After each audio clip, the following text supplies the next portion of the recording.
You're muted. You're muted. We can't hear you. Can't hear you.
Okay, sorry. Good evening, everybody. We're so happy that you were able to join us tonight. And we're so fortunate to have two incredible speakers with us. My big sister, Mrs. Rivkah Slonim, who is famous for being the author of two incredible books, The Total Immersion and Bread and Fire. She's also a shlucha of the Rebbe to University of Binghamton, where she hosts over 400 students every single Shabbat for the past, I would say, 35 years. Perhaps we're on the 36th year already. So a veteran shlucha on campus, a lecturer, world-renowned lecturer all over the world. I can say a mentor to me, a mentor to so many, extremely knowledgeable in this incredible mitzvah of Mikvah, and she took out of her very busy schedule to talk to our community, a community that was under fire, a community that has shown that no matter what the circumstances are, no matter how difficult it is, we will find a way to go to the mikvah. And it's been quite challenging the last few weeks. And despite all of the challenges and despite the holidays in between, where there was no mikvah open in Kotzin Loop, women found ways to walk the extra mile and to seek and find a way to do the special mitzvah. We also have with us an incredible woman, a doctor, Dr. Esther Libman from Toronto, who has also taken out of her very busy schedule, was not looking for extra work, was not looking to put extra things on her agenda. We all know that it's the time where doctors are extremely busy, but as a from woman first, and as a doctor and a mother of 4 wonderful children, and as a woman that understands the importance of this mitzvah, she wholeheartedly agreed to join us tonight to help us understand how, despite COVID-19, the mikvah is actually safe for all of us to go into, and she's going to tell us how, and she has a few tips and things that she had helped incorporate, help the organization, the community of Toronto incorporate in their mikvahot. So without further ado, we will start with Mrs. Rivkah Slonim, who will give us an understanding of the importance of mikvah. Most of us here tonight do not have to be convinced. We are convinced, but perhaps we need that extra understanding, because now we're being challenged and we have to answer to so many, sometimes to our neighbors, to our friends, to our surroundings. And it's always good to know, it's important to be educated about a mitzvah that belongs to us women. So Mrs. Rivkah Slonim, please take it away.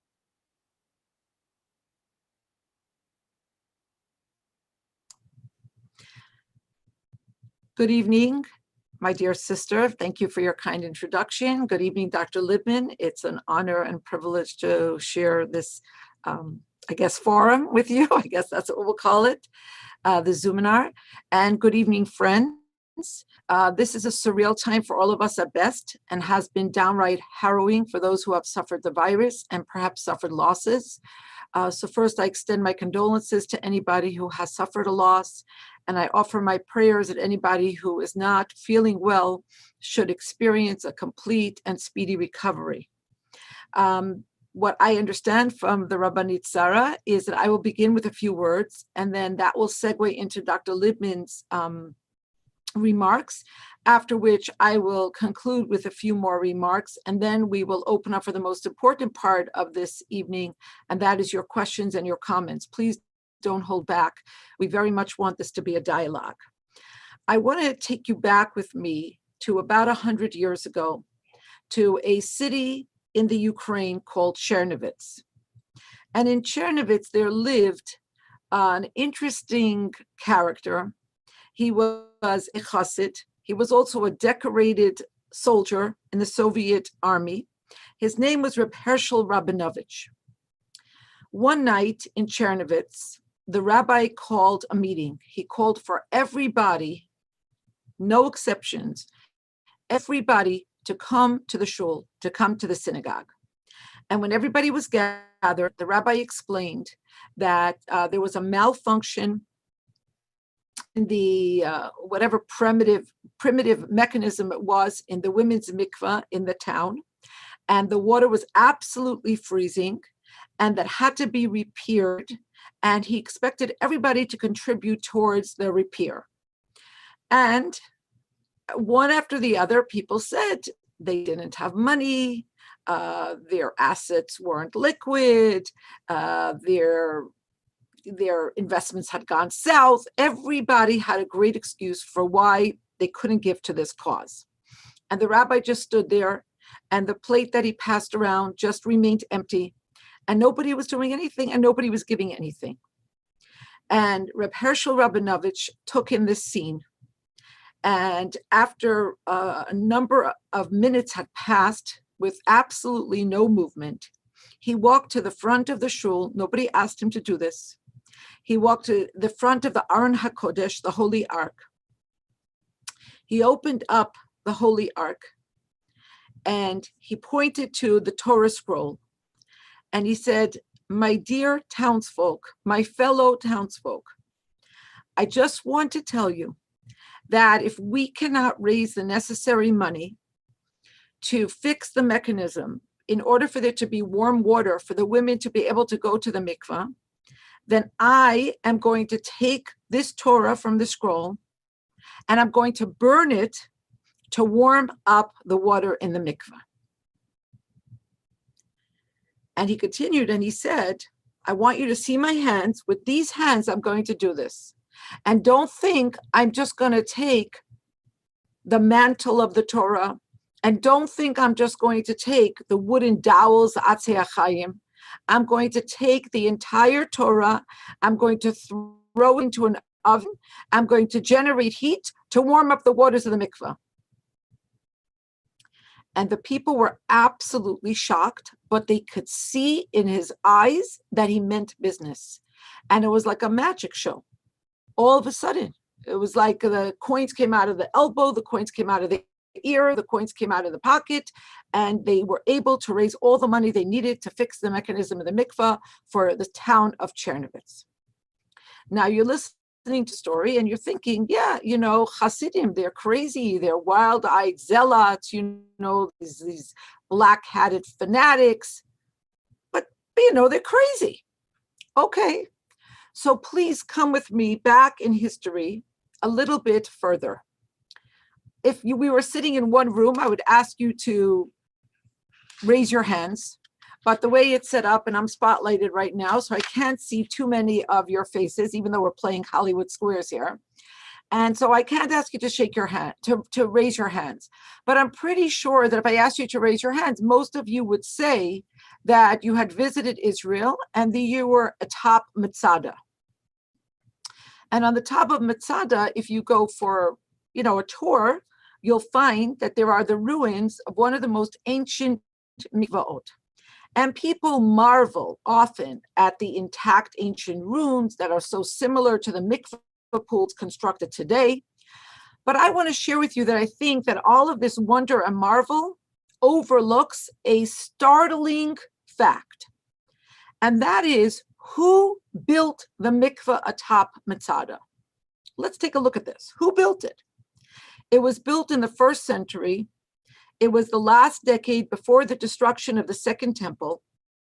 It was a time that was marked by internal strife, very painful and stern internal strife among the Jews, especially in Jerusalem and Yerushalayim. Without going into a crazy amount of detail, there were generally 3 camps. There were the Friends of Rome, which were largely comprised of the Sadducees or the Tzedokim. The second group were the silent, embittered majority. They favored an accord with Rome only because they believed that Rome could not be defeated. And then there was the third group, the Zealots. They were determined to drive Rome out of Israel and establish an independent Israeli state, a Jewish state. But here's when things got interesting. Hordes of lawless bandits called the Sikari joined the Zealots. They joined up with the Zealots, and they terrorized anyone who opposed them, including their fellow Jews. Yes, it was this Sikari, not terribly pious, certainly not mainstream or establishment Jews, who in the year 66 overcame a Roman garrison and settled in the fortress we today call Masada. And in that tenuous, precarious time, not knowing how long they would survive, these marginally affiliated, scantily observant Jews built and maintained the mikveh. It's a startling fact. These Jews would have been considered marginally or peripherally observant. As some of you probably know, they were really at odds with the rabbis, with the rabbanim. Yet they knew that you could not have life without a mikveh, that Jewish life could not be sustained for even 1 hour, for 1 day, for 1 week, for 1 month. They did not know how long they were going to live. But whatever it was, they could not be without a mikveh. Now, practically, they could not leave that holdout.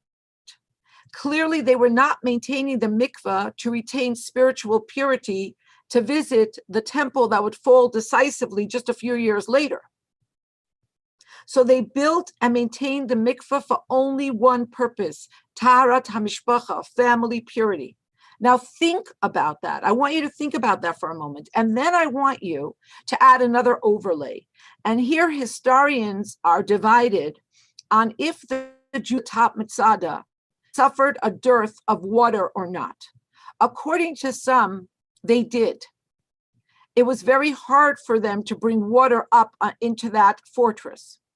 And if they suffered a dearth of water, the fact that they allocated the water necessary to fill and maintain the mikveh for family purity speaks volumes to the centrality of this mitzvah in Jewish life. Tonight, you, the women, men of Kot St. Luke, have gathered to strengthen your resolve and learn more about this most important mitzvah, a mitzvah that almost obfuscates all other mitzvot in the Torah. If you were to say to someone, what are the 3 most important mitzvot in the entire Torah? If Judaism is a table, what are the 3 legs? The only answer is Shabbat, Kashrut, kosher diet, and mikvah, and family purity. But if you pressed further and you said, which has the deepest, widest, most profound impact, it would have to be this mitzvah.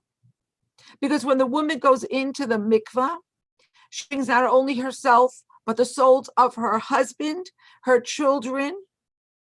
That's why it's called Taharat HaMishpacha, the whole family. It's really Taharat Am Yisrael, the purity of the nation. And this virus has been an interesting time to kind of see this in a new light, because we went into a period of time where it might have even been that there was not even one synagogue open in the entire world. But yet, in most locations, sadly not in your own, but in most locations, the mikvaot remained open, the women's mikvaot. And this illuminated a fact that many people simply don't pay enough attention to. Judaism is no more a synagogue-based religion than it is a church-based religion, a mosque-based religion, an ashram-based religion. We're not a synagogue-based religion. It was very hard to have the synagogues closed. It was very sad. It was difficult. We're creatures of habit. But in terms of our Judaism, the home is where it happens. And the only essential institution in all of Jewish infrastructure is the mikvah. Because without the mikvah, we cannot continue in our intimate lives. Without the mikvah, there cannot be progeny. So when I say that the mikvah is literally the door, the portal into the Jewish future, it's not poetry. It's not hyperbole. It's simply the fact. Without a mikvah, we can do nothing. Now, we Jews are very, very sensitive to the idea of pikuach nefesh, of what might be dangerous to life. Almost everything in our tradition yields to this value, to this overarching value. But on the other hand, there are certain things that don't yield, and those are idol worship, murder, and immoral acts, immoral sexual acts, because there has to be a definition to the life that you are looking to protect. We value life above all else, but we also have a definition of life. Marital life, intimate life is not possible for a Jew without a mikvah. This has always been the case. And this is why, according to Jewish law, if you have money to build a synagogue or a mikvah, there's no contest. The money has to go towards building a mikvah. If you have to sell a Torah scroll, you sell the Torah scroll. Baruch Hashem, thank God. We hope and pray that the worst of the virus is behind us. And I understand that a Mazel Tov is in order because the mikvah in your area is set to reopen shortly. And now really is the time to rededicate ourselves to this mitzvah, to truly understand as much as we can about it. And I will come back to speak more about the concept and then take your questions after Dr. Libman explains what you need to know about the use of mikvah today. And in this, we want to say post, but almost nearly post-COVID-19 era, please God, we will not see a rebound. We will not see a second wave. If God forbid we do, Dr. Libman will prepare us. Dr. Libman, you have to unmute yourself. Okay, can everyone hear me? Yes. Okay, first of all, thank you very much for those wonderful words, Rebbetzin Slonim, and thank you very much, Sarah, for inviting me here today. I actually grew up in Côte St. Luc. I feel like I'm coming home. But of course, I suppose by Zoom, I'm actually not traveling anywhere, but I do feel connected to your community in a very big way. These are obviously very bizarre times, and Zoom has now become a new way of disseminating information. I mean, there are advantages of Zoom. You only have to get dressed from the shoulder up. You could wear pajamas after underneath that, and you only have to brush the front part of your shadel, so that's another advantage. But I can't feel the people in the room, so that is a major disadvantage. Okay, so I'm going to talk to you about the real low risk that the mikveh has. I think people are very worried about it, and I just wanted to talk with the facts that we know them, and I'm hoping to be able to reassure you. Okay, first of all, how to catch COVID without really trying. COVID is a droplet spread, mostly a droplet spread disease. And that means if you are within 6 feet or 2 meters of another person's face, then they're breathing out their germs could go into your lungs, and that's how you would catch it. The other way that you would catch it could be a little bit of an aerosol in the air of the person breathing, which is even if you are beyond 6 feet, there might be some air droplets persisting. There might be some of that, and also surfaces. Surfaces is the least way you can catch COVID because it really has to be pretty quick. Like you actually have to touch a cell phone. You have to touch your nose first, touch a cell phone, hand the cell phone to somebody else. They have to look at it, get contaminated, and then touch their own face. So it really has to be pretty quick, even though there is some data that there is a little bit of the virus still remaining on surfaces after several days. We really don't find people are catching COVID from peanut butter jars that they're picking up at the supermarket. Okay, so how are we making the mikveh safe? Now, there have been protocols for the mikveh that have been disseminated from the Jewish Orthodox Women's Medical Association from the States. And these protocols have been disseminated through to New York and Baltimore, Toronto, Montreal, Jerusalem. It is really spread, and we're all adopting very similar protocols. So what are they? First of all, the woman has to be screened. There's no drop-in and there's no waiting room because you are trying to avoid other people's faces. So you are going to be screened. You're going to be asked a bunch of questions, whether you've had any, whether you yourself are feeling unwell, and there's, a list of cough and fever and nausea and pink eye and so on. There's a list. And then we also want to make sure no one in the family has that also, because if one of you, members of your family is sick, then they, of course, could be transmitting it to you without you knowing it, because people are contagious about 2 days before they exhibit symptoms. And more frustratingly, some people don't develop any symptoms and they can be asymptomatic spreaders. So we want to see if you're well, and we want to make sure everybody in the house is well. So those are important screening questions. When you arrive, of course, you're going to have an appointment just for you. So there will not be, again, anyone in the waiting room. The mikveh attendant will likely not be taking your money. I'm not sure what the protocol is actually in Côte St. Luc, but normally people are paying online, or those who are paying cash, let's say they're putting it in a box and the money is not touched for about a week, which is excessive, but that keeps it actually very safe.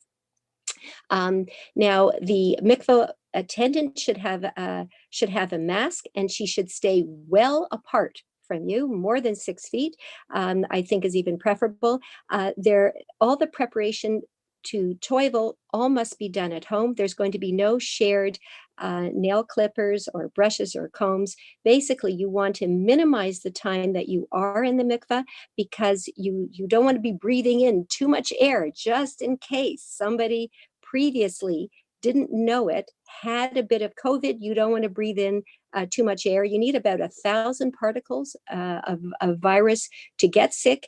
And if you breathe in less than that, you're not going to get sick. So we tell people to arrive fully prepared. You go into the mikveh. The mikveh water conveniently, easily kills the COVID germ. The chlorine will kill it. So in fact, being in the mikveh itself is the safest part of the whole procedure. And then when you come up, if you have to touch the railing, that railing needs to be cleaned before the next patron uses the mikveh. And then when you get out, you dry yourself quickly and leave with your wet hair and go.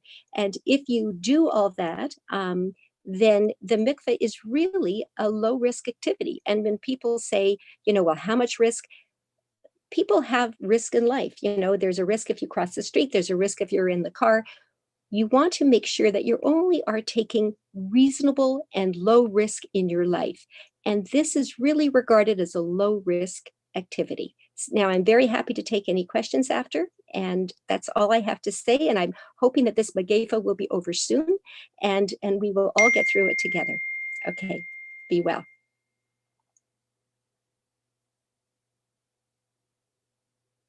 Rebbitzin Slonim. Thank Hello? you so much, Dr. Libman. Thank you so Okay. much for your succinct presentation and instructions. Rebbitzin Raskin, do we want to take questions now on what Dr. Libman said, or for me to just give a few remarks and then take questions afterwards on both?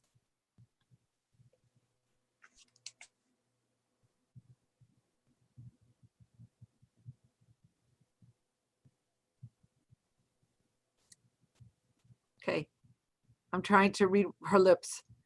I think she's saying afterwards. Afterwards? Thumbs up if afterwards, yes? Okay, all right. Dr. Libman, does that work with your schedule? Are you okay to stay Sure. on for longer? Sure. Okay, all right, thank you. Well, thank you, because I've heard many people speak about the protocols regarding immersing in the mikvah now.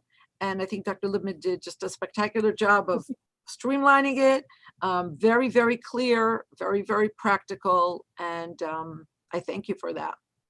Can I add one more thing, which I forgot to add? Some people think you have to go home and you have to shower immediately, and you do not have to do that. There's a very special infectious disease specialist and Rabbi Dr. Aaron Glatt in New York, and he feels that you don't have to go home and shower. You should wash your hands after leaving the mikveh, just in case your hands have touched anything that could have possibly have had COVID.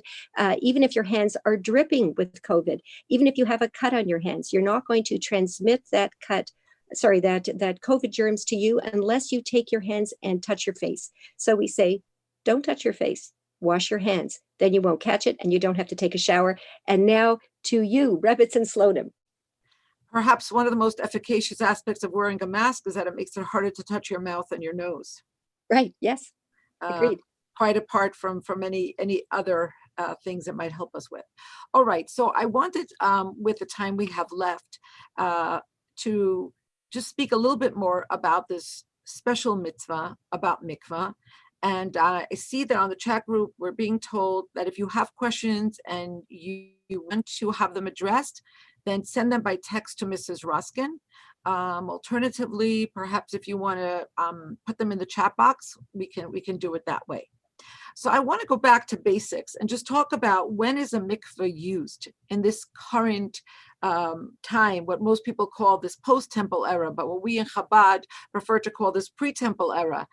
Please God, the temple will be built very, very soon, and then there will be a completely different usage of mikvah and abounding usages of mikvah. But in this current time, in Jewish law, there are 3 times that a mikvah has to be used. One is for the immersion of plates and pots, anything that will be used to cook or to serve food upon, made of certain materials, has to be immersed in a mikvah. And of course, like Sarah said, most of you are aware, of course, that a woman has to use the mikvah on a monthly basis. If she is menstruating, for as long as she is menstruating, she uses the mikvah. She immerses a week after she has ascertained that her period is over. And finally, immersion in the mikvah is the crescendo of the process of conversion into the Jewish faith for both men and women. And what the three have in common is that it's clear that immersing something in the mikvah changes its status. More precisely, it elevates its status. And it's very, very important to disabuse ourselves of the idea, the erroneous idea, that mikvah has something to do with physical hygiene. It's equally important to disabuse ourselves of the idea that a bathtub or a shower or a hot tub or a jacuzzi can serve as a mikvah. That is not the case. A mikvah, a kosher mikvah, is a difficult thing to build. It has to be built according to exacting specifications, and only mikvah, a domesticated mikvah built to those specifications, or a natural mikvah, 70% of our planet is actually covered with the original mikvah waters. But for various reasons, we've been building domesticated mikvah from the beginning of time. Lack of access, inclement weather, lack of privacy, safety, all of the reasons for why most women will immerse in what I'll call a domesticated mikvah. And like I said earlier, it's easily the most important mitzvah in the Torah. So the question is, why does it remain so mysterious to so many? So many people are aware of the kosher diet. So many people are aware of Shabbat. We're not saying they observe, they don't observe, but they've heard of it. But so many people tragically have not heard of this mitzvah of mikvah. And here I have to say that this is much more true for the Ashkenazic demographic than it is for the Sephardic. Sephardic women always celebrated mikvah. They remained extremely dedicated to mikvah. And perhaps it has to do with the fact that in the Sephardic culture, it didn't suffer the same kind of suffocation under a blanket of silence that it continues to suffer in the Ashkenazic world. And don't misunderstand me. I understand modesty, and I know that modesty is a very, very important value in our tradition. But this mitzvah has been ill-served by modesty. So I'm not saying that you have to call everybody and tell them you're going to the mikveh that night, but I feel that if people were to talk more casually about mikveh and make it part of normal discourse, it would normalize it, and more Jewish women would hear about it. Now, how did it fall into such a state where mikveh became the Cinderella of Jewish observance? It probably is a combination of a few factors. At least in the Ashkenazic tradition, people came from a shtetl in Europe. And while we wax nostalgic about the shtetl, the truth of the matter is many people were not terribly educated. They did what they did because that's what a Jew did. And mikveh is a deeply mystical idea. In other words, it's a trans-rational idea. It's not something logical. Okay, I could tell you that I believe that we are transformed under the waters of the mikvah, but I cannot tell you how it is or why it is. And I think that a healthy number of people actually suffered the misunderstanding that mikvah was for hygienic reasons. And I'll tell you something interesting. I'm guessing that a large number of you have heard of the celebrated artist, Marc Chagall. Well, his wife, Bella, was also an artist. She's a writer. And in her book called Burning Lights, she has a chapter about mikvah where she records how she went with her mother. It's a memoir. So she recalls how she went with her mother every Friday to the mikvah. Now, Bella's mother didn't go to the mikvah every Friday. No woman goes to the mikvah every Friday. However, for so much of our history, Jews were not permitted to use the bathhouses that belonged to the general population, nor could they, in some geographic locations, even use the streams or rivers that the rest of the people could use. So we had to build our own bathhouses. And once we did that, it made sense to build a mikvah into the bathhouse. But that, unfortunately, only kind of soldered the idea of hygiene and mikvah together. It kind of strengthened the inextricable link between mikvah and hygiene, which is not the case. Going to the mikvah is all about immersion of the soul. But this was an idea a lot of people had. And then they came to the new country. And mikvahot in the turn of the century in North America were not in a very good position. If they existed, they were small. They were utilitarian, they were not properly taken care of. They didn't have the filtration systems we have today. They probably didn't use, the various chemicals that we use today. And the young women looked at this pool where the water might once have been clear, but now is kind of gray and murky. And they said to their parents, their mothers, their grandmothers, now that we're heir to the modern miracle of indoor plumbing, we should put our bodies into these dirty pools. Now add to this that they didn't understand why the mikvah was necessary. The mikvot were not welcoming. And then came the second wave of feminism. And now mikvah became the punching bag. If mikvah was, for some, misunderstood, now it became the symbol of all that was misogynist, patriarchal, and phallocentric in the Jewish tradition. Why should a woman, because she has a natural function, have to be cleansed of some type of impurity? And so it actually seemed that feminism was going to be the last nail in the coffin for the mikvah. But we are, as everybody already knows, people who are made of something different. Every time it looks like we're going to die, they're going to be finished with us, we return. And so it is with the mitzvah of mikvah. And thankfully now, all these years later, I would say that the turning point was probably in the 80s. I would say until the late 70s, it seemed like there wasn't going to be much mikvah usage in this country. But things have turned around. And now the mikvot are beautiful. And finally, they're beginning to reflect the real import of this into our lives. But what's a little bit still behind is talking about these institutions. We need to really talk about this more frequently. And I wonder, why are people afraid to talk about mikvah? And I think part of it is that it could be intimacy, because after a woman visits the mikvah, she and her husband can now re-engage in their intimate relations. I understand. But I think part of it is that people are just a little bit afraid to talk about a system, a discipline, which calls for celibacy for 2 weeks out of each month. That's crazy, right? Celibacy for 2 weeks out of each month sounds outlandish. And I will tell you right now, it is not always easy. I always tell my students, when it becomes easy, run. Don't walk to a therapist. It's not supposed to be easy. But it is precisely, I believe, what we don't yet know or realize we actually crave. I believe that we have never needed the rhythm of mikvah more than we do today. Consider, we live in very interesting times. People used to get married, especially women, for safety, for social acceptance, for economic stability. The most romantic aspect of marriage was companionship. And of course, you had to get married to have children. But today, we get married for none of the above reasons. We're nearly at a time where a woman wants a baby, she could just choose the semen off of the internet, choose her donor, and inseminate herself in her bedroom. We're almost there. Social acceptance, you need to get married. Financial security, you need to get married. Ridiculous. There are other ways. There are neater, easier ways to achieve all of this for which people used to get married.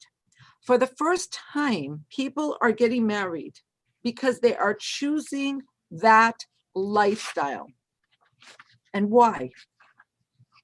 Because it seems people believe that it grants them a sense not only of pleasure, but of connection. They desire and crave this very combination that we talk about, that we Jews have been talking about for millennia under the chuppah. Ahava v'achva. Shalom v'reut. The binary.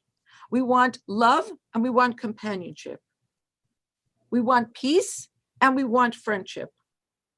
We desire and crave this combination. In other words, in our relationships, we're looking for security, predictability, and permanence. Let's say we're looking to come home. And at the same time, we want our relationships to offer novelty, mystery, surprise, all the reasons that we travel. Let's call it journey. We want comfort and we want edge. We want predictability and we want to be surprised.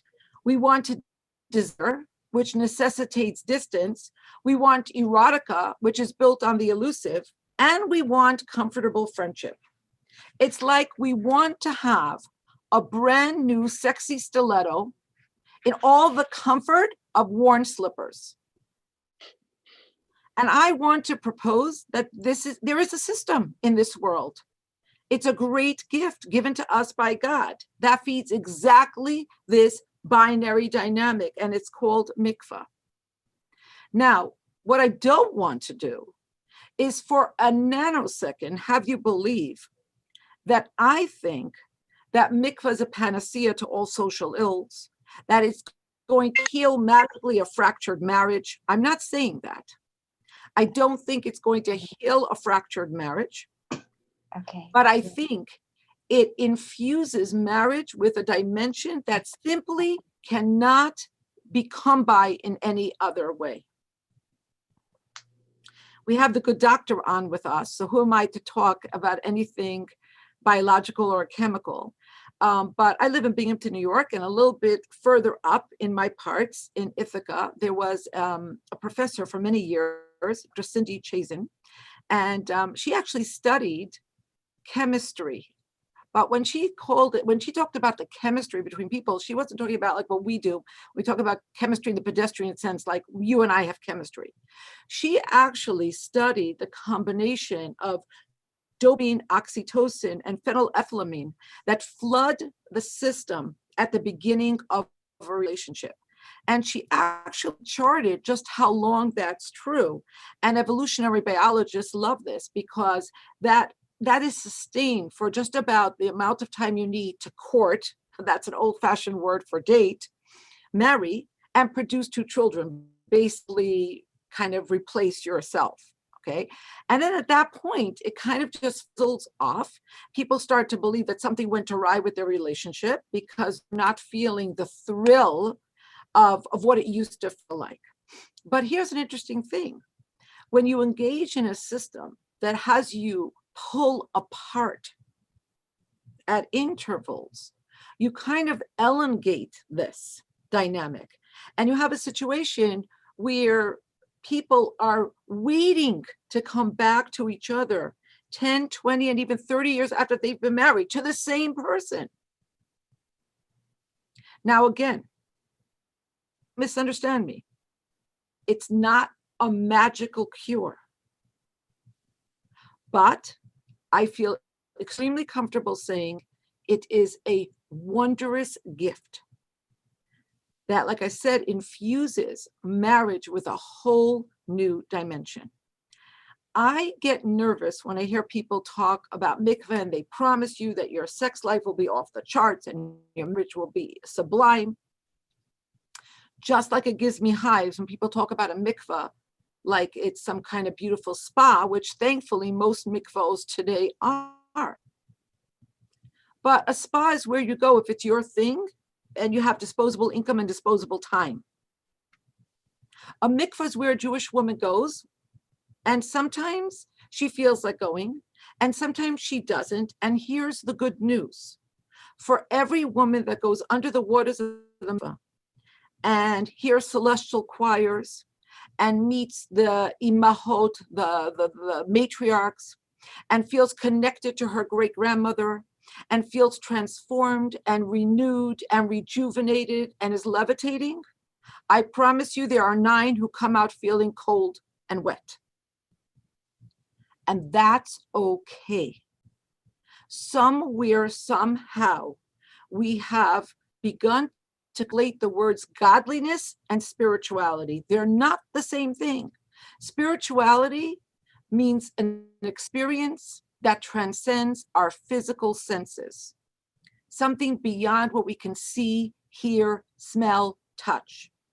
It can be really spiritual to watch the sun set, to listen to a beautiful concerto, or even to take a hit on a powerful drug. Those are all spiritual experiences. Godliness is when finite human being gets to actually contribute to the scheme of the infinite and become one with God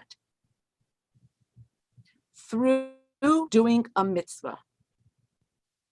It's actually that simple. Every time we do a mitzvah, we say, Asher kiddishanu b'mitzvotav v'tzivanu. As you no doubt know, Kiddushin is the Hebrew term for marriage. Every time we engage in a mitzvah, Asher Kiddishanu, getting married, we are engaged in the spousal relationship. We are making love with Hashem. But sometimes it's going to be something that's a little bit more difficult, and it's not going to be that romantic, and it's not going to be that exciting. That doesn't mean it's not important. It doesn't mean that it's not uber important to do this. And so that's why this idea that you should go to the mikvah because it's going to make you feel so spiritual, you're going to feel so blah, blah, blah, blah, blah, blah. Forget about it. Sometimes it will, and sometimes it won't. So forget about mikvah as a spa. Yeah, the mikvah should look like a spa, but you're not going because it is a spa. And forget about this idea that you're going to the mikvah to feel spiritual. What kind of insult is this to this mitzvah? Which other mitzvah do we do to feel spiritual? And by the way, which other mitzvah do we treat like this boutique item where we gather women in a living room and we whisper about something? This is a serious mitzvah, and God should bless us that whenever we do a mitzvah, we should feel the grandeur and the majesty and the deep sense of privilege. But sometimes, because of our frailties and our foibles, we just think about ourselves, and sometimes it's hard, and sometimes we don't feel so calibrated and we don't feel so aligned. That's okay. Whatever you feel or don't feel when you go to the mikvah, you should know that you have been transformed, that you have connected to your creator in the most important way possible. I want to really take your questions now, so I want to conclude my formal presentation with a Talmudic story which you may not have heard of in your Hebrew school. One night, Rabbi Kahana found himself under the bed of his great teacher, Rav. I'm not 100% sure what he was doing there, but it seems that he wanted to learn the Torah way concerning intimacy. He listened as Rav and Mrs. Rav enjoyed an intimate interlude. And at a certain point, perhaps forgetting himself, he exclaimed out loud concerning what seemed to him his teacher's great, maybe inordinate ardor, his excitement. At this point, Mrs. Rav said, "Do you hear human sounds?" And Rav said, "I'll take care of this, honey. And where do you look when you're looking for something? Under the bed." So Rav looked under the bed where he found his student.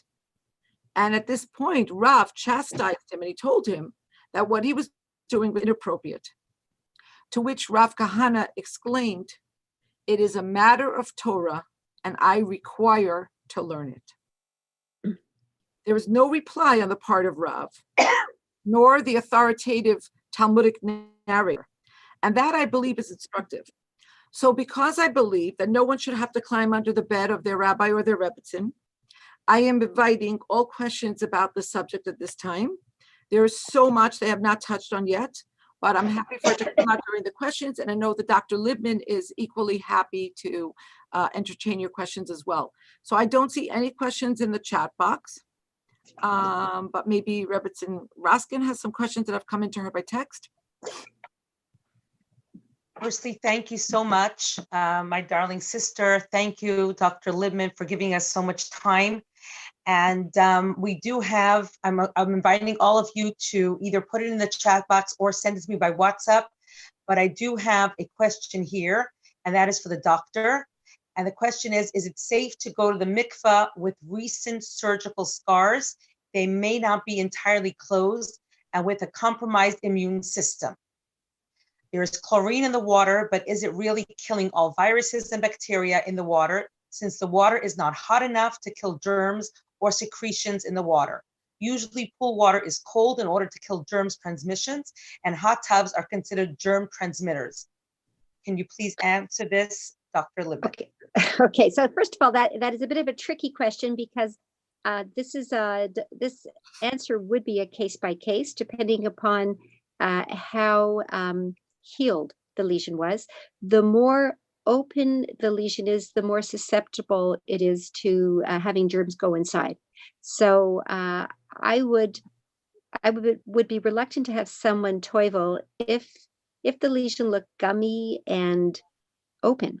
I think it's just too susceptible. I think if it was dry and crusted over, that is already like the crust is already protective. So, but this would really be case by case on how it looks. I would not want to expose somebody to any kind of germs. Thank you. If there's any other questions, please feel free at this time to put them in the chat box or to send it to me on 438-764-5087. So we need the questions coming in. So far, I don't have any questions on my text or WhatsApp. There's a question in the checks. How do you go to the mikvah if you can't swim? So if you're going to an indoor mikvah, what I call a domesticated mikvah, which looks very much like a tiny pool, but it's anything but. And there are always steps that go down into the mikvah. So one does not have to be able to swim to use a domesticated type of mikvah. If you're going into the ocean or a large lake, then that's a completely different story. And I would say that if you cannot swim, then you have to be accompanied by somebody who will be right next to you. And you'll go out as far as you have to go so that the water is deep enough so that you can completely immerse underneath the water and have this person who knows how to swim be right next to you.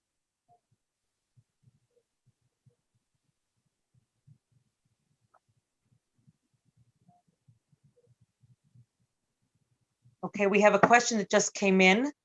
Based on what Mrs. Slonim has said, that a woman goes to the mikvah, whether she's in the mood or not in the mood, if that's what she understood.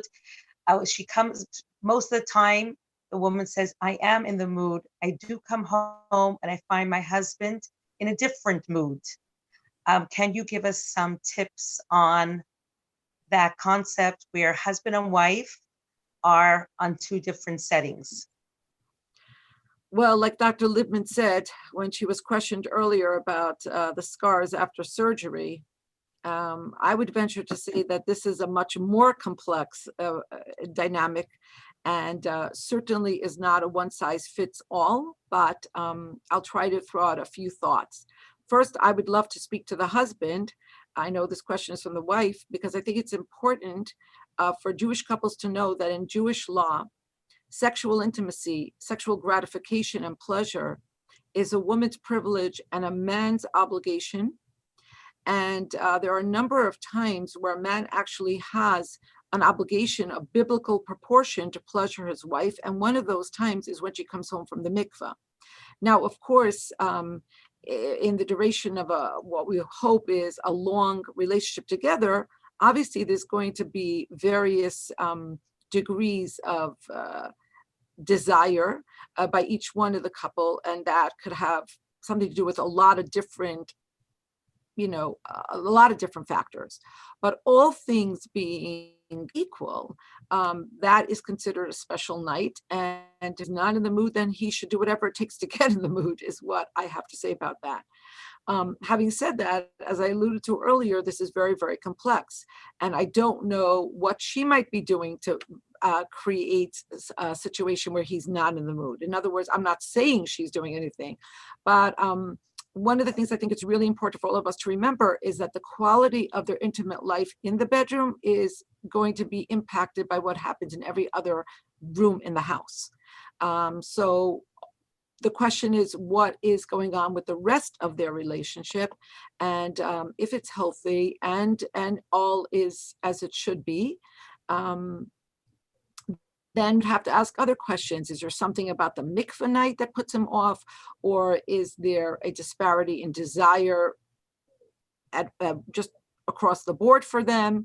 And is he on medication that contributes to this? Are there physiological reasons? Are there psychological reasons? And so on and so forth. It's very, very complex.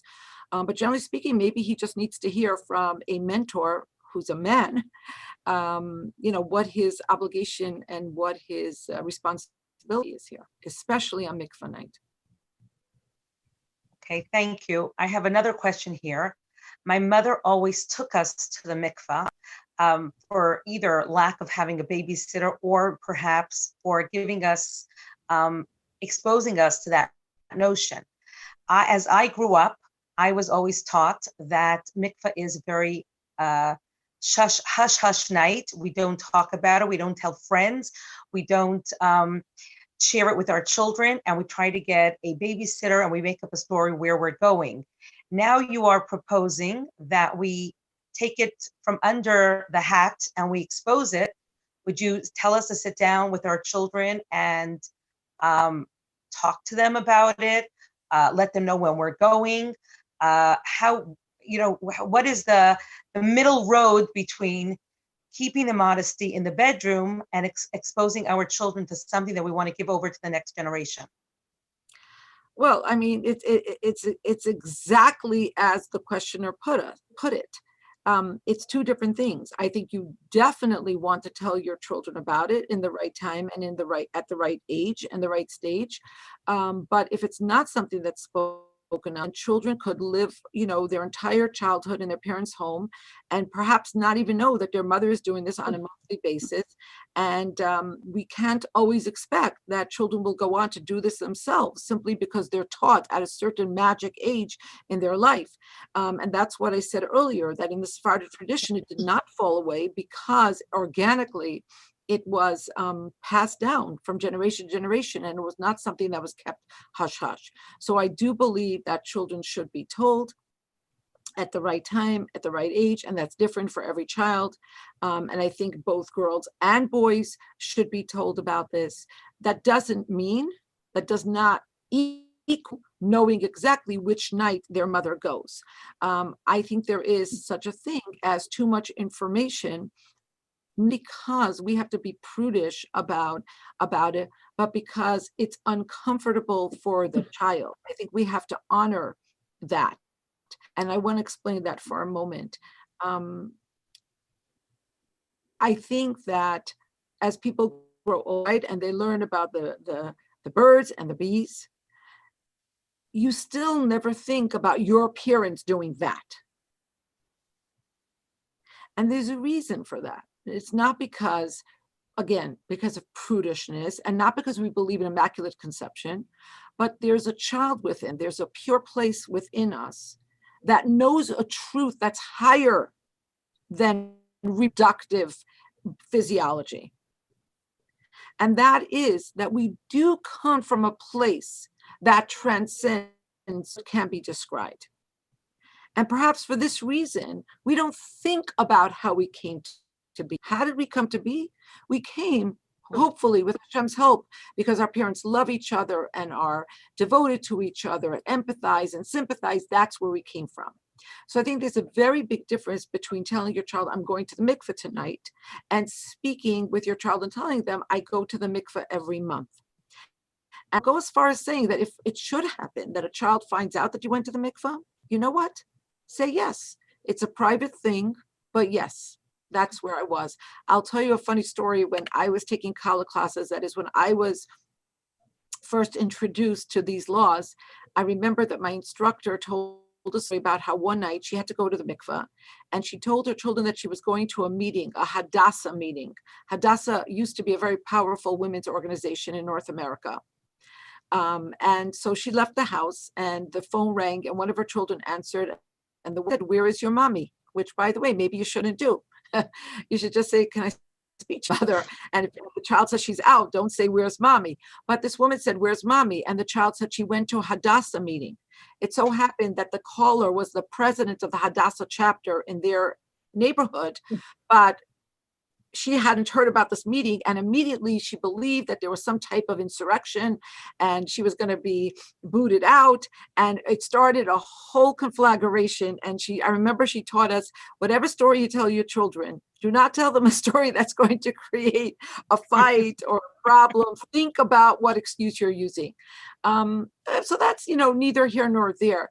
Yes, I think that there are two values here. There's the value of teaching this to the next generation in an organic way, in a way that makes sure that they know how important this is and absolutely central. And at the same time, retaining the modesty of what's going on in the bedroom, not only because parents deserve their privacy, but maybe even just as profoundly because the child deserves that removed. I see that there's a question in the chat box. I don't see that. No, it was a question that popped up before. Oh, okay.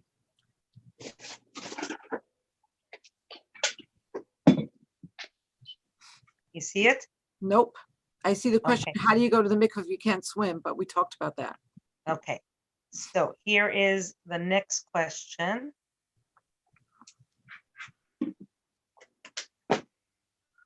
I had the chance to visit a very Orthodox home.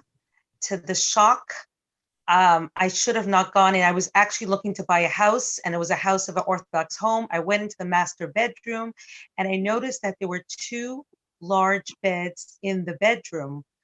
The owner of the house was not there, so I couldn't get any explanation, but I thought maybe you can talk about that if you want to. I'm not adverse to talking about anything.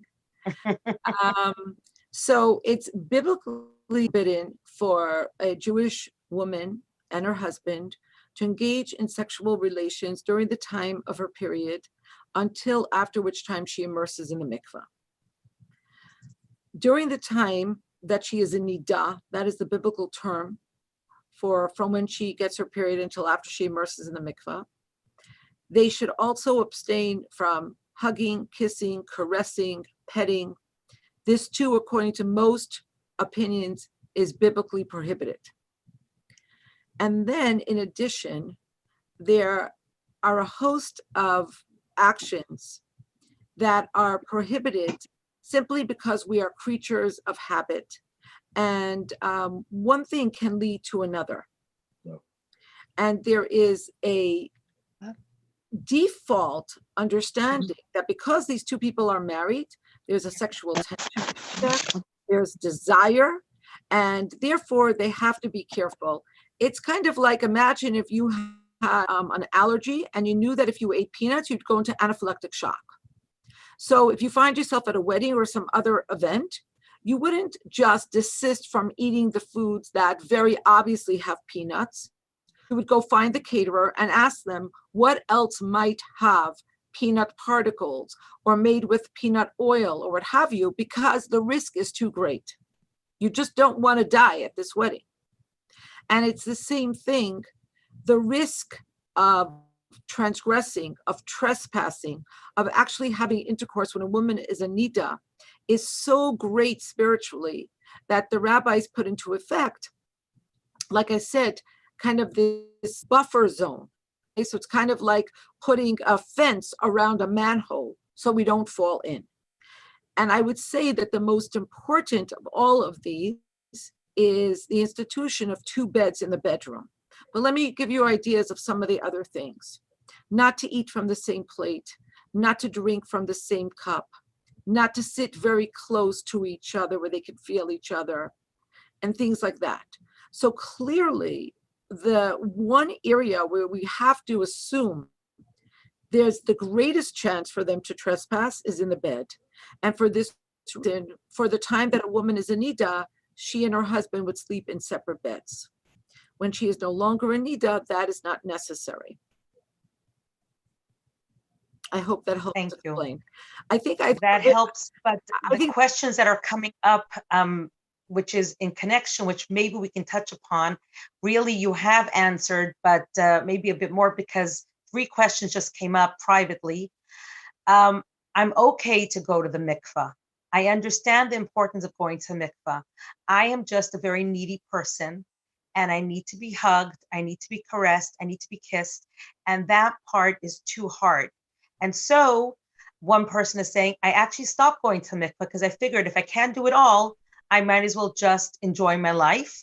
And so that was really the question is, what do I do? I want us to keep on hugging. I still want to kiss my husband. I know that I was taught I'm not really allowed to, but that is very, very hard for me. And do I have a choice? Can I do one without the other is one question.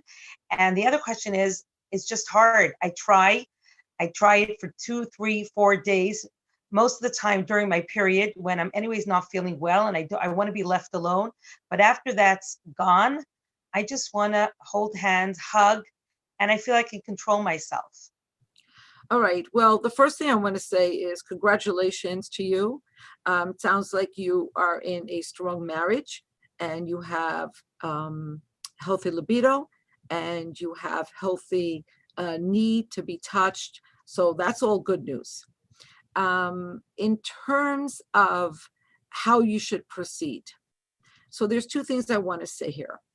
One is, I think that one of the most difficult things to experience is lack of affection when you feel it should be coming away, you deserve, and there's no good reason for you not to get it. But if and when you know that the lack of affection is an expression of devotion to something higher, it's not personal, it has nothing to do with your husband's lack of love or devotion or sensitivity. He, like you, are both devoting yourself to something higher. The lack of hugging and kissing and caressing doesn't have a sting. The sting comes from feeling like he should be doing this for me, but he's trying to punish me. So I think that's one thing to think about. And the other I want to address very firmly, I want to say to whoever had this question, that this is not an all or nothing paradigm. So if a couple desists, if they abstain from having intercourse from when she begins her period until after which time she visits the mikvah, they are doing an invaluable thing for their soul, for their marriage, for their family, for their children, for the Jewish people. And it is a great mitzvah, a huge mitzvah, and she can still proceed to the mikvah, even if they hug and they kiss and they caress. Certainly, it's better if they don't. But if they do hug, kiss, and caress, that does not obviate the possibility of her going to the mikvah, her keeping a very great mitzvah. And I think that's really, really important. Now, let's say a couple is not hugging and caressing and petting, but they simply can't see themselves sleeping in two different beds. Again, I say the same thing. It's not all or nothing. If you can't see yourself sleeping in two different beds, but if you have great discipline, if you exercise self-control, you sleep not in each other's embrace, then again, you could still go to the mikvah. And I think this is really, really important for people to know that it's not an all or nothing paradigm here. Thank you. That was very important. I have here a very fundamental question, which is really back to basics. It's, why is menstruating considered impure and unclean? So I don't think that impure and unclean is really the right thing, because impure has nothing to do with unclean. Am I correct? I mean, that's my added thing, but I would give it over to you. Yeah, you're absolutely correct. That impure is not a synonym for unclean, although unfortunately, the word impure is so laden with innuendo. And when people hear impurity, it sounds like they're hearing vile, filth, unclean, bad, negative. It just has a lot of baggage. So you said we're going back to basics. Let's actually go back to basics. And let's look at the biblical word, which is tameh or tuma, and which we're taught is connected to the idea of timtum, which means obstruction or impediment. And to put this as simply as I can, if you look into the third book of the Torah, if you look into Leviticus, Vayikra, you see that there's a discussion about many different types of ritual impurity. And I kind of hinted to this earlier, because in temple times, if you go on a good archaeological tour of the old city of Jerusalem, then they will tell you that there are literally ruins of ancient mikvot everywhere. If you stopped a young child in Jerusalem in temple times and asked them, where's the closest mikvah, they could probably point in 8 different directions.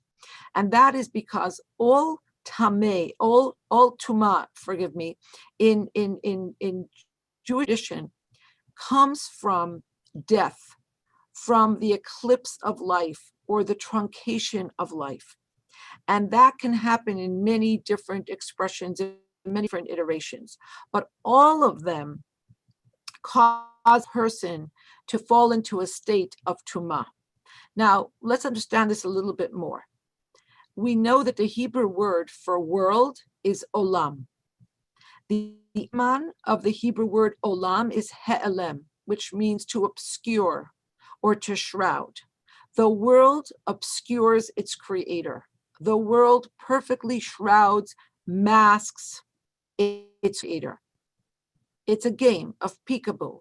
God hides, and our job is to seek. And the most manifest illustration or reminder that there is a creator is life. And that is why life is a harbinger of holiness, which is why the absence of life is the harbinger of tumah, of impurity. It's the cessation of godly flow to some degree, okay? So when a woman menstruates, when her body gets the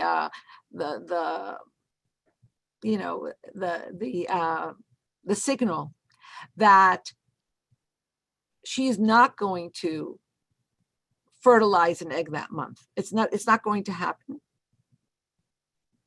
She menstruates. She sheds the uterine lining. So it's it's the absence or the goodbye to the possibility or the potential for life for that month. And for the reason, it puts her into a state of nida, a particular type of impurity. And just to put this in context, when a man ejaculated, he too would be in a state of ritual impurity. Okay, that too is the passing of potential life from his body. Thank you. It has nothing to do with being unclean. It has to do with a spiritual reality. And another thing I think perhaps this virus is forcing us to recognize, and that is that there's so much that is true and important and potent and powerful that the naked eye does not see. And that's kind of going back to basics in the Jewish tradition. Everything in the physical world is simply a pale reflection of a spiritual reality. So there are certain things we see, and it's easier for us to, wrap our brains around it. We don't see ritual purity or impurity, but it's just as real as dark and light, as positive and negative electrical forces, and any other dynamics that you're more familiar with. Thank you.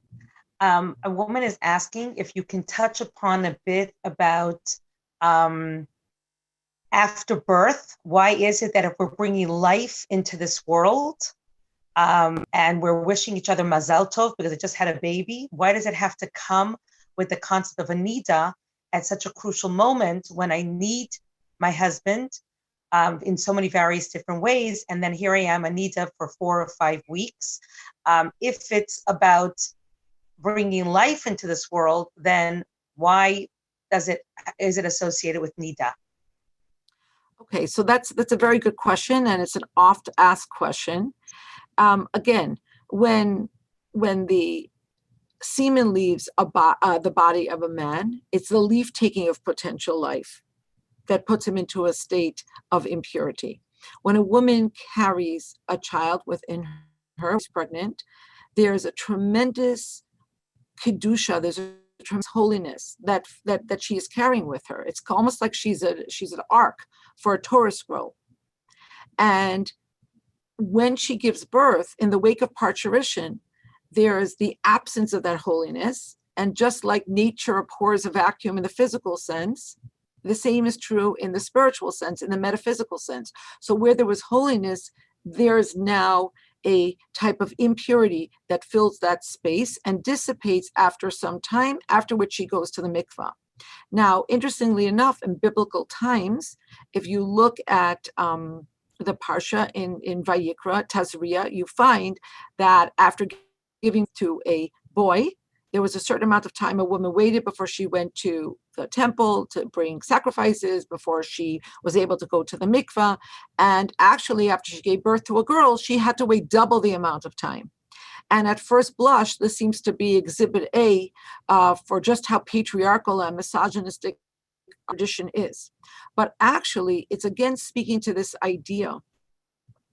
And it underscores the physiological truism that a little girl who is 1 minute old has already within her all of the potential life that will come through her. So unlike sperm that is constantly regenerated, we only get one crack at eggs, and that we're born.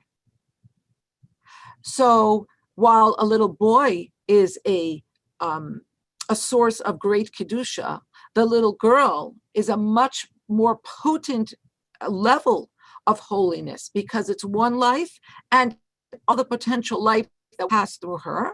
And therefore, in the wake of birthing, there is more potent, stronger, more intense type of impurity, of tumah, which necessitates a longer period of time before she can go to the mikvah. In this, what I said before, this post pre-temple era, really all of this has been pushed to the side for now, and a woman will go to the mikvah after she gives birth, as soon as she is able to determine that she has stopped her postpartum bleeding, however long that might take, and then she makes her hefsek. She does that internal examination with which she ascertains that her bleeding has ceased, and a week later she can go to the mikvah. Now, that explains why. It doesn't speak to how hard it is. I'd like to speak to that for a moment. Again and again, I want to underscore that I believe the hardest part of a woman not receiving the amount of intimate overtures and the quality of intimate interludes. The greatest pain is when she feels her husband is holding back, her husband has lost interest, her husband is just callous. But again, when it's part of a system to which both are dedicated and devoted, and there's a transcendent reason, there isn't that pain, even if there is that yearning. And now here I want to just speak very personally. I'm not actually, revealing anything I haven't already revealed in the preface to my book, Total Immersion, where I speak about the fact that I was born into an observant home. I was born into a Hasidic home. It really wasn't so much a question of if I was going to keep this mitzvah like all of the others. But I didn't really come to appreciate the profundity of the mitzvah until I had my first child. So I just love to read. And while I was pregnant, I read everything I get my hands on about pregnancy and postpartum. And everything I read didn't seem to end very well. Every book had a chapter on how your sex life was probably going to take a hit and your husband was going to be jealous, and if you're going to be breastfeeding, now the breasts that belong to him, he has to share with the baby, and all this stuff about, you have to be prepared about how it was going to be so different and it wasn't going to be the same, and so on and so forth. And I remember thinking in my head, I believe in life after death, but I don't know if I believe in life after birth. But it wasn't really making me very excited.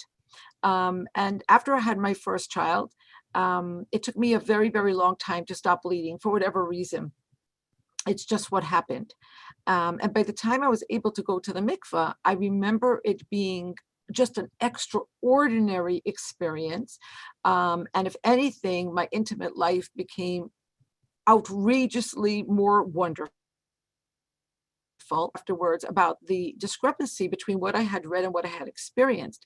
And in subsequent years, when in speaking with so many people about this, my thesis, I think, has a lot of weight. And that is that a lot of women end up having intimacy. They end up having sex a lot earlier than they're actually ready to do so.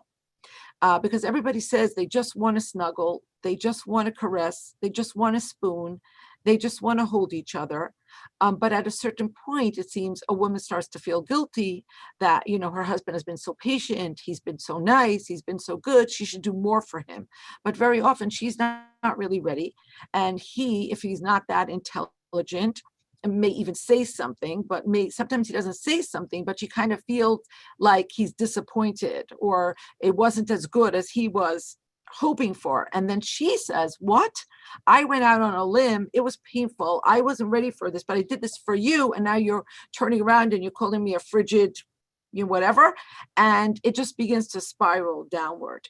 And so I think that this is one of these situations where the mitzvah itself, and I really believe that this mitzvah more than any other gives us physical, psychological, emotional benefits. It's not the reason to do a mitzvah, but I believe that the mitzvah of Taharat HaMishpacha is that one mitzvah where you actually see, there are a lot of mitzvahs we could talk about. We could talk about Shabbat, and there are many benefits of that as well, and so on and so forth, but I think this one is where it's most glaring. So to the woman who says it's really hard after childbirth, I feel your pain, sister. I've been there, I've done that. It is not easy. But I think, again, the most important thing is to remember why you're doing this. And I think that I feel that really takes the edge off of things. And I think it's also important to remember that there are so many ways in which we can express love and devotion and dedication and intimacy. I'll never forget, I don't remember which one of my babies, but after one of my children was born, after the nurses were cleaning me up, and we were all married women, I assume. So basically, they diaper you after you had a baby. And as they're doing this, one of the nurses says to me, "Do you mind if I ask you a question?" And I said, "No." And she says, "I noticed that you kissed the doctor, and I'm very close with my doctor. She's a good friend, and you kissed your doula, but I didn't see you kissing your husband." And I was about to launch into a full throttle explanation. And then the other nurse said to her, "But didn't you see the way they looked at each other when he came in after the birth?" She saw that. So I think it's really important for us to recognize and cherish the ways in which we can embrace each other and hug each other and support each other and be there for each other, all without touching skins. And when we do that, we can actually appreciate the times that we can be physical so much more. So I hope that's helpful. I see a question about, is there an age when older women can go to a mikvah? I'm assuming that the questioner is understanding that at a certain point after a woman goes into menopause, and menopause is a tricky thing, but after she's actually in menopause and the fat lady sings, she has to go to the mikvah one last time. And after that, there are women who have a custom to go on Erev Yom Kippur. But after that, she wouldn't go on a regular basis. And that's customary rather than biblically ordained. There would be no bracha, no blessing that goes with that immersion, etc. Thank you. From what you're saying, if I only discovered mikvah after menopause, do I have a chance? And are you saying that, what this woman is saying is that she never knew about the mitzvah. She only found out about it later on in life, way after menopause, never been there, never done that because I just felt I'm too old. But now that you've mentioned that, would you say that it's not too late for me? Well, I don't know who I'm speaking to, but let's say I'm talking to Joyce. So Joyce, first I would say congratulations, mazel tov, that you came upon this knowledge now. This is a real gift from God. And as long as a woman is married to a Jewish man, she can go to the mikvah and, until her last day. And this is no trifle matter, because we're taught that when a woman goes and she goes with sincerity and she goes with devotion and wants to connect herself to God and wants to do teshuvah, she wants to return to God, that going even this one time can retroactively affect in very profound manner not only the soul of her husband, but the souls of her children, her grandchildren, and even her great-grandchildren.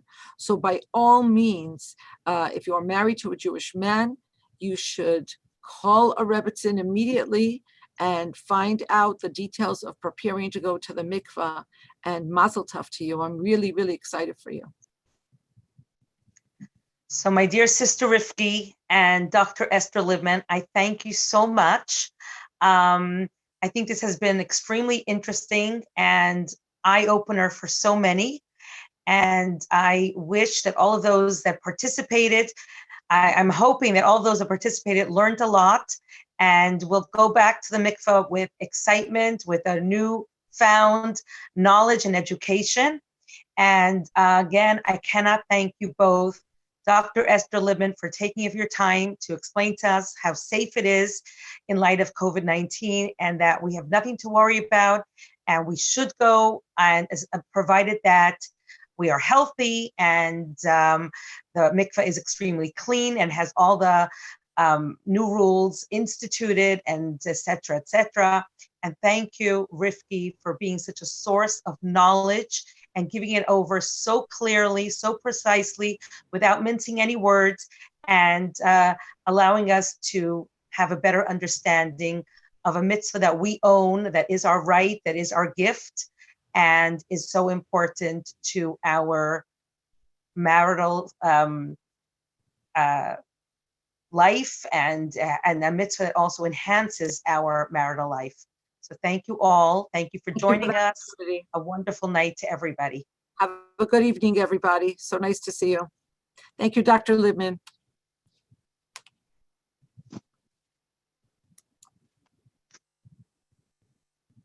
Thank you very much, Sarah. It was Thank an you, honor Doctor. to hear you and the Rebbitzin, Slonim. It was just beautiful. Very, very special. Very special. Whoops, I'm covering my camera.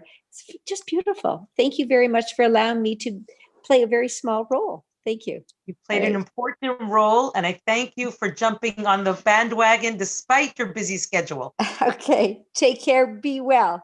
Bye-bye. Take care. All the best. Bye-bye. Okay.